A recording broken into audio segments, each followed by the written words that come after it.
Affecté à la commission des lois, de l'administration et des droits de l'homme pour fond, le projet de loi portant code de l'aviation civile et commerciale en République du Bénin est passé au peigne fin dans l'antichambre de la commission. Après étude, le rapport dont la teneur suit est sans équivoque. Engagé dans le processus de mise en place du marché unique du transport aérien en Afrique, MUTA, depuis janvier 2015, le Bénin a franchi certaines étapes essentielles dans le cadre de ce projet phare de l'agenda 2063 de la Commission de l'Union africaine qu'il convient de consolider.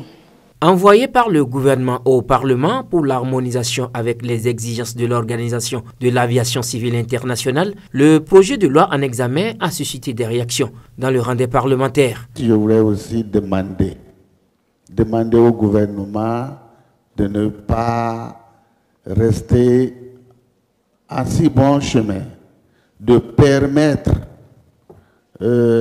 comme dans les autres pays, qu'on puisse aller du nord au sud, de l'est à l'ouest, avec ce moyen de transport qui s'impose désormais à nous.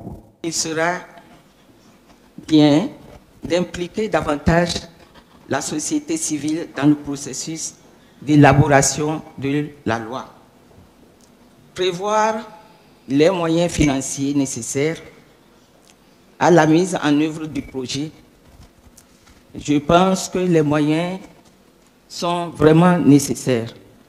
Je note ici qu'une sous-commission a été créée pour examiner la cohérence entre les dispositions pénales et celles contenues dans le code pénal, et le lien entre les dispositions nouvelles et celles des instruments internationaux. Je voudrais que, si c'est possible, de façon succincte, que le contenu des travaux donc, de cette sous-commission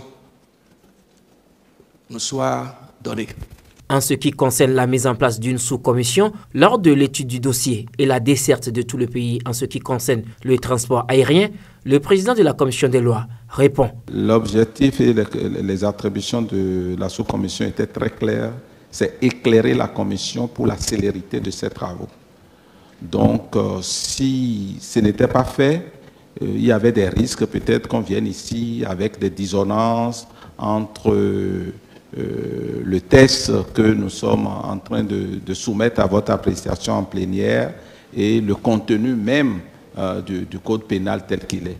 Les autres préoccupations étant hors du cadre du test en étude, Yvan Detchenou, garde des Sceaux, représentant le gouvernement, réagit. Il y a plusieurs préoccupations par rapport à tout. L'infrastructure existe. L'infrastructure est-elle aux normes? L'infrastructure est-elle exploitable? L'infrastructure répond-elle à un besoin économique et à une exploitation économique qui puisse être faite? Et dans cet ordre, le diagnostic des infrastructures existantes à Toro a été fait. Par rapport à ce diagnostic, il y avait des évolutions de normes à mettre en place. Riche de 356 articles et réparti en 9 livres, le vote du projet de loi portant code de l'aviation civile et commerciale en République du Bénin vise à combler les faiblesses et les insuffisances de l'existant.